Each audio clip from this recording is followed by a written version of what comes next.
Il existe une vérité que personne ne veut entendre. Pas parce qu'elle est compliquée, mais parce qu'elle est inconfortable. Elle fracasse les illusions que nous chérissons depuis l'enfance. Elle renverse les croyances que la société nous a plantées dans l'esprit, comme si elles étaient des vérités sacrées. Cette vérité, c'est que le monde ne fonctionne pas selon les règles qu'on vous a enseignées.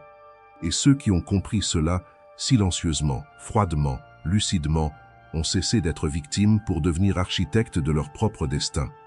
Ce que vous allez découvrir ici n'est pas enseigné dans les écoles, ce n'est pas populaire sur les réseaux sociaux. Parce que si tout le monde le comprenait vraiment, l'ordre social tel qu'il existe s'effondrerait. Parce que cette philosophie repose sur une seule prémisse fondamentale, la clarté absolue sur la nature humaine est la forme la plus redoutable de puissance qui soit. Bienvenue dans la philosophie sombre qui change des vies, non pas parce qu'elle vous rend cynique, mais parce qu'elle vous rend libre. Partie 1. Le mensonge du monde gentil. Depuis votre naissance, on vous a dit d'être bon, d'être généreux, de faire confiance, de partager, de ne jamais blesser les autres. Et ces valeurs, en surface, semblent nobles.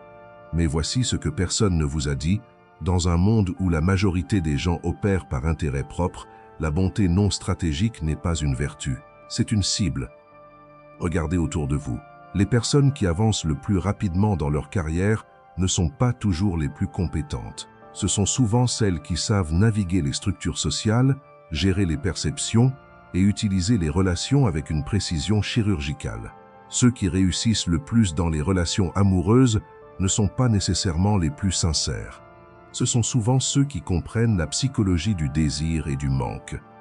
Ce n'est pas cynisme, c'est observation.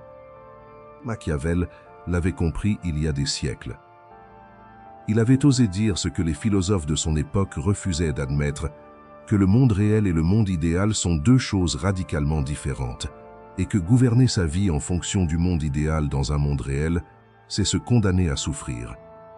La philosophie sombre ne vous dit pas de devenir cruel, elle vous dit d'arrêter d'être naïf. Partie 2. La lucidité comme arme. La première étape de cette transformation, c'est de voir les choses telles qu'elles sont, pas telles que vous voudriez qu'elles soient, pas telles que l'on vous a dit qu'elles devraient être, telles qu'elles sont réellement. Les gens agissent principalement par intérêt. Même les gestes altruistes portent souvent une couche de motivation personnelle, que ce soit le besoin d'approbation, la culpabilité ou la peur du jugement. Ce n'est pas de la méchanceté, c'est de la nature humaine. La plupart des conflits ne sont pas à propos de ce dont ils semblent parler.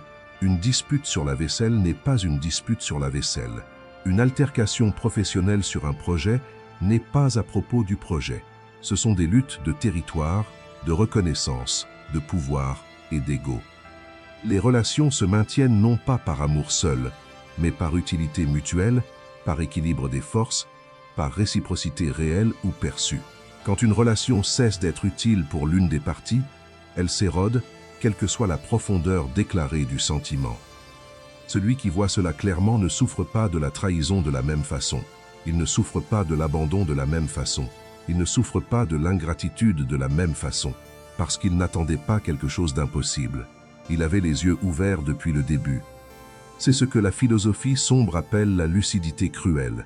Cruelle, non pas parce qu'elle vous rend dur envers les autres, mais parce qu'elle vous demande d'être impitoyablement honnête avec vous-même. Partie 3. Maïve. Se défaire des illusions qui coûtent cher. Il y a des illusions qui nous coûtent des années de vie, des décennies parfois, et on les nourrit consciemment parce que la réalité alternative est trop douloureuse à accepter. La première illusion, que les gens changent quand on les aime assez. Non, les gens changent quand la douleur de rester les mêmes dépasse la douleur du changement. L'amour peut créer un contexte, mais il ne peut pas forcer une transformation intérieure que l'autre n'a pas choisie. La deuxième illusion, que le travail acharné est toujours récompensé. Non, le travail acharné est nécessaire mais pas suffisant. Dans un monde où les connexions, les perceptions et la politique interne d'une organisation jouent autant que la compétence, croire que la tête baissée suffit, c'est s'habiller une défaite silencieuse. La troisième illusion, que la loyauté est toujours rendue. Non, la loyauté sans discernement est une ouverture offerte aux exploiteurs. Les personnes qui exploitent la loyauté des autres ne le font pas toujours avec malice consciente. Elles le font parce que le système leur permet et parce que la victime ne leur envoie aucun signal de limite. La quatrième illusion, que les intentions comptent plus que les résultats. Non. Dans le monde réel, vos intentions ne vous protègent pas des conséquences de vos actions. Vous pouvez avoir les meilleures intentions du monde et quand même détruire une relation, perdre une opportunité ou blesser quelqu'un. Ce qui compte, c'est ce que vous faites, pas ce que vous vouliez faire. Celui qui abandonne ses illusions ne devient pas amer, il devient précis. Et la précision est une forme de respect envers soi-même. Partie 4. Le pouvoir du détachement stratégique. L'un des piliers les plus puissants de cette philosophie, c'est le détachement. Non pas l'indifférence émotionnelle totale, mais la capacité à ne pas laisser vos besoins émotionnels dicter vos décisions stratégiques. Le besoin de validation rend les gens manipulables. Quand vous avez absolument besoin que quelqu'un vous approuve, cette personne détient un pouvoir sur vous. Elle peut vous faire faire des choses contre votre propre intérêt simplement en vous accordant ou en vous retirant cette approbation. Le besoin d'être aimé de tous rend les gens médiocres, parce que pour plaire à tout le monde, on dit oui quand on devrait dire non. On adoucit des vérités importantes, on sacrifie ses valeurs pour éviter le conflit. Le besoin urgent de résultats rend les gens impulsifs. Les meilleures décisions se prennent rarement sous pression émotionnelle immédiate. Elles se prennent dans le calme d'un esprit qui peut attendre, observer et choisir le bon moment. Le détachement stratégique, c'est la capacité à vouloir quelque chose sans en avoir désespérément besoin. C'est la capacité à agir avec intention sans être esclave du résultat. C'est ce que Machiavel voulait dire lorsqu'il distinguait le prince qui réagit des événements de celui qui les anticipe et les orchestre. Vous pouvez aimer quelqu'un profondément et rester capable de vous éloigner si cette relation vous détruit. Vous pouvez désirer une opportunité passionnément et rester capable de ne pas vous humilier pour l'obtenir. Vous pouvez vouloir la paix et être prêt à entrer en conflit si nécessaire pour la préserver. C'est le paradoxe du détachement.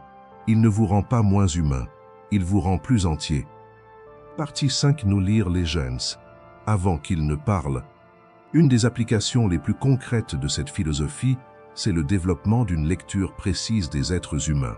Non pas pour les manipuler, mais pour ne plus être manipulés par eux. Les gens révèlent qu'ils sont constamment, non pas dans leurs grandes déclarations, mais dans les petits détails. Comment ils traitent les personnes qui ne peuvent rien leur offrir.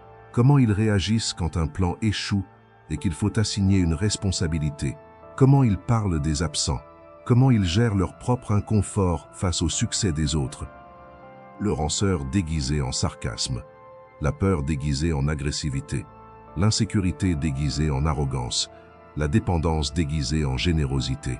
Ces masques ne sont pas invisibles. Ils sont juste ignorés par ceux qui refusent de regarder. La philosophie sombre vous demande de regarder. Pas avec méfiance maladive, mais avec une attention tranquille. Vous n'êtes pas obligé de vocaliser ce que vous percevez. Vous n'avez pas besoin de confronter chaque contradiction.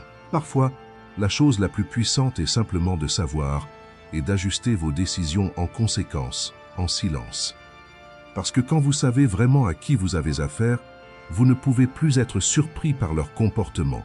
Et quelqu'un qui ne peut pas vous surprendre ne peut pas vous contrôler. Partie 6. Minds. Construire une vie selon vos règles. La philosophie sombre ne mène pas au nihilisme, elle mène à la souveraineté. Quand vous cessez de vous illusionner sur la nature du monde et des gens, quand vous cessez d'attendre que les autres jouent selon des règles qu'ils n'ont jamais acceptées, quelque chose de profond se produit. Vous arrêtez d'attendre la permission pour vivre comme vous le souhaitez. Vous arrêtez de chercher une validation extérieure pour des choix qui vous appartiennent. Vous arrêtez de sabir des relations toxiques au nom d'une loyauté non réciproque. Vous arrêtez de traîner des regrets sur des illusions perdues et vous commencez à construire sur la réalité. C'est là que la transformation devient concrète. L'homme ou la femme qui a traversé ce processus de lucidité ne ressemble plus à ce qu'il ou elle était. Non pas parce qu'il ou elle a perdu sa chaleur humaine, mais parce que cette chaleur est maintenant distribuée avec discernement. L'énergie qui était autrefois dispersée sur des gens qui ne la méritaient pas, sur des espoirs qui ne reposaient sur rien, sur des batailles qui ne valaient pas d'être menées, cette énergie est maintenant concentrée. Et l'énergie concentrée est une force redoutable. Machiavel ne nous a pas appris à être cruels.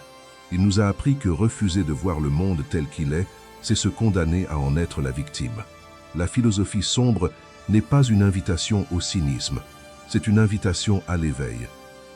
Ce n'est pas agréable au début, la lucidité fait mal. Voir que certaines personnes que vous aimiez n'ont jamais été ce que vous pensiez qu'elles étaient, ça fait mal. Reconnaître les moments où vous avez vous-même agi depuis la peur plutôt que depuis la force, ça fait mal. Abandonner les illusions confortables, ça fait mal. Mais de l'autre côté de cette douleur, se trouve quelque chose que très peu de personnes connaissent, une liberté absolue. La liberté de celui qui ne peut plus être manipulé parce qu'il se connaît lui-même. La liberté de celui qui ne peut plus être abandonné de manière dévastatrice parce qu'il ne construisait pas sa vie sur des fondements fragiles. La liberté de celui qui avance dans le monde, les yeux grands ouverts, calme, précis et redoutablement lucide. C'est ça, la philosophie sombre qui change des vies.